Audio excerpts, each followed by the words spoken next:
Chapter 8 of the Science of Being Great by Wallace D. Wattles.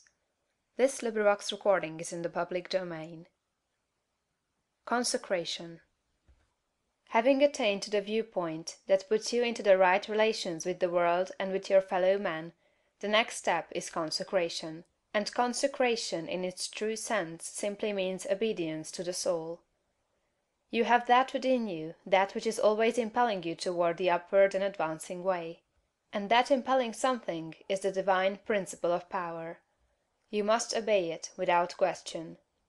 No one will deny the statement that if you are to be great, the greatness must be a manifestation of something within. Nor can you question that this something must be the very greatest and highest that is within. It is not the mind, or the intellect, or the reason. You cannot be great if you go no farther back for principle than to your reasoning power. Reason knows neither principle nor morality. Your reason is like a lawyer, in that it will argue for either side. The intellect of a thief will plan robbery and murder as readily as the intellect of a saint will plan a great philanthropy. Intellect helps us to see the best means and manner of doing the right thing, but intellect never shows us the right thing. Intellect and reason serve the selfish man for his selfish ends as readily as they serve the unselfish man for his unselfish ends. Use intellect and reason without regard to principle, and you may become known as a very able person, but you will never become known as a person whose life shows the power of real greatness. There is too much training of the intellect and reasoning powers, and too little training in obedience to the soul.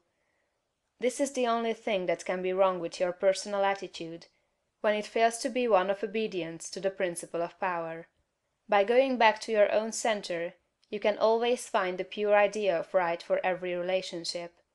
To be great and to have power, it is only necessary to conform your life to the pure idea as you find it in the great within. Every compromise on this point is made at the expense of a loss of power. This you must remember. There are many ideas in your mind that you have outgrown, and which, from force of habit, you still permit to dictate the actions of your life. Cease all this. Abandon everything you have outgrown.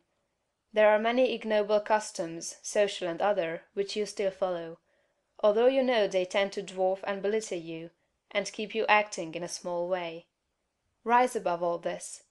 I do not say that you should absolutely disregard conventionalities, or the commonly accepted standards of right and wrong. You cannot do this. But you can deliver your soul from most of the narrow restrictions that bind the majority of your fellow men.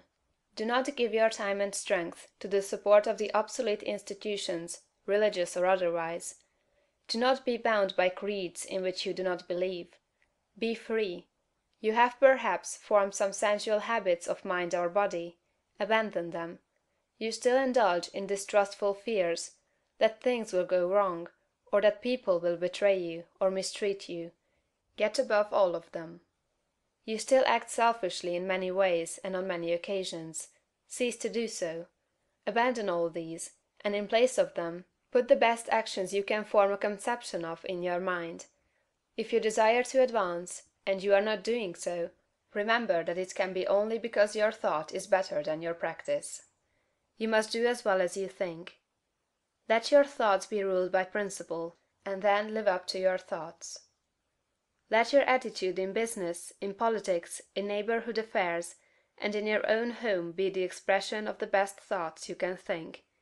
Let your manner toward all men and women, great and small, and especially to your own family circle, always be the most kindly, gracious, and courteous you can picture in your imagination. Remember your viewpoint. You are a god in the company of gods, and must conduct yourself accordingly. The steps to complete consecration are few and simple. You cannot be ruled from below if you are to be great. You must rule from above. Therefore you cannot be governed by physical impulses. You must bring your body into subjection to the mind. But your mind, without principle, may lead you into selfishness and immoral ways. You must put the mind into subjection to the soul, and your soul is limited by the boundaries of your knowledge. You must put it into subjection to that our soul which needs no searching of the understanding, but before whose eye all things are spread. That constitutes consecration. Say, I surrender my body to be ruled by my mind, I surrender my mind to be governed by my soul, and I surrender my soul to the guidance of God. Make this consecration complete and thorough, and you have taken the second great step in the way of greatness and power. Chapter 9.